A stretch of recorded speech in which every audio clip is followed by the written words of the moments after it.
First the train from London to Liverpool, then a short trip to the docks where I boarded the ferry to Dublin, then the long train ride through Ireland to Belfast.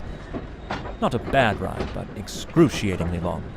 Check in at the guest house in the town proper, quick supper, quick sleep, quick breakfast, and a hop on the local train here to the Holland and Wolff shipyard. Fortunately, it was punctual. I was worried about being tardy for being 3 hours early. My darling Claire always said to me, "Robin, you better get out of the house right now and go be useful for someone." She always did lovingly encourage me to show up for work early and give my best effort.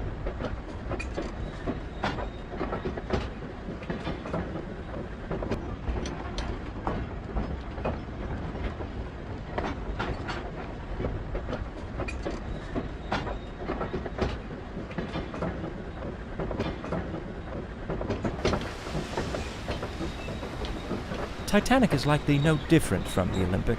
They're structurally identical. The Olympic underwent these trials months ago, so this should be a simple repeat. I board, observe her during the sea trials, vote aye or nay on her certification, and then I ride her back to Southampton. Come on, Robin, you can't mess this one up, as Claire always told me.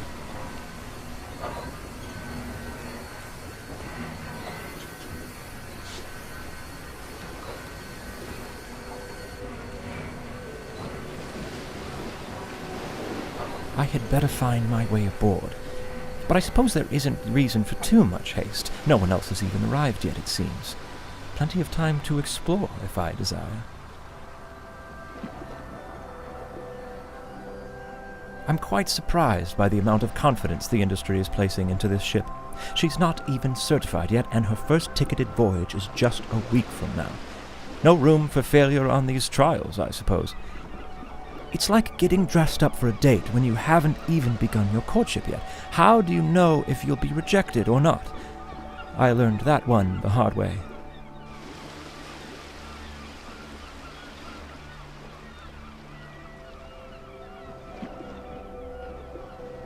Belfast Lough is beautiful, with the hills around it and the morning fog.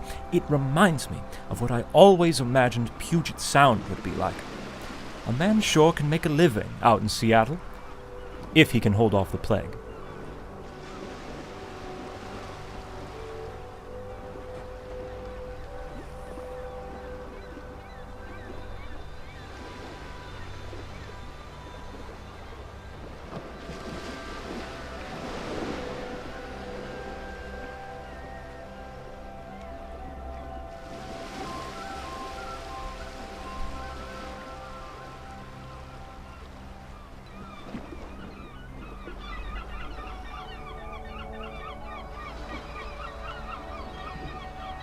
I see they're doing all they can to extend my travel time. How do I find my way through this mess?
You just can't beat that train carriage arrangement.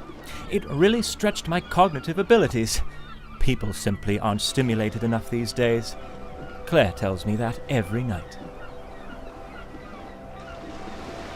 Since the aft gangway is blocked, I'll board here through the first class.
Most first-class spaces should be accessible at the moment, but I may be able to venture down to third class for a spell through Scotland Road on E-Deck.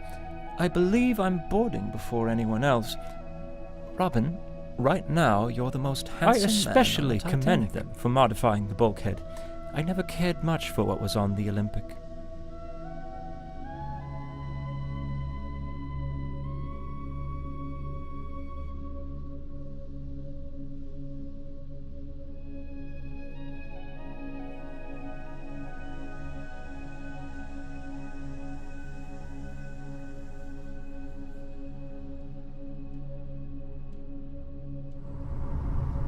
This is glorious. You can near well see half the length of the ship in this corridor.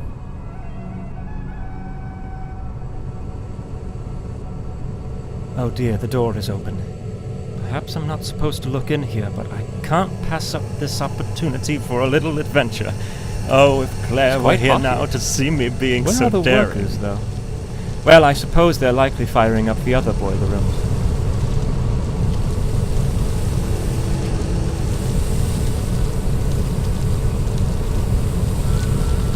These machines are massive. 29 on board, propelling the ship through the water like an untamed beast. I anxiously await their performance during the sea trials shortly. Finally free and not held back from anything. No Mr. Tundry in sight. Just freedom.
Love the wood detailing here.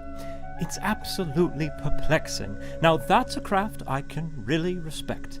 Lovely wood. I've always been fond of wood. It really when young, does remind I used to cut wood for the poor folks accepting the smell of overflowing My neighbors started calling me Wonderful memories are coming back to me. They always laughed at her, but I don't know why. I wore that title proudly. Odd that this room would have its tables already set. Mr. Gotti hasn't even boarded yet. Oh well, top marks for presentation.